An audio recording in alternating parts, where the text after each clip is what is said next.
Welcome to the Tech Egg. Don't get scrambled. Enjoy the video. In this video, I will explain how to make Desi Ghee Jalebi. First, let's prepare the batter. Combine 1 cup of all-purpose flour with 1/4 cup of yogurt and half a cup of water. Mix until smooth, ensuring no lumps remain.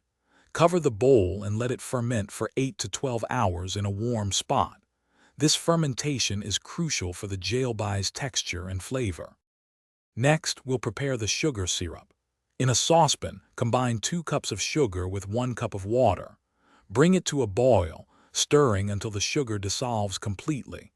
Continue boiling until the syrup reaches a 1-string consistency. Add a pinch of saffron and half a teaspoon of cardamom powder for an authentic taste. Keep this syrup warm on low heat. Now for the fun part, frying the jalebis. Transfer your fermented batter into a piping bag or a squeeze bottle with a small opening. Heat about 2 inches of Desi ghee in a wide, shallow pan over medium heat. Carefully pipe spiral shapes directly into the hot ghee. Fry them until they turn a beautiful golden brown and become wonderfully crisp on both sides. Once fried, immediately transfer the hot jalebis into the warm sugar syrup.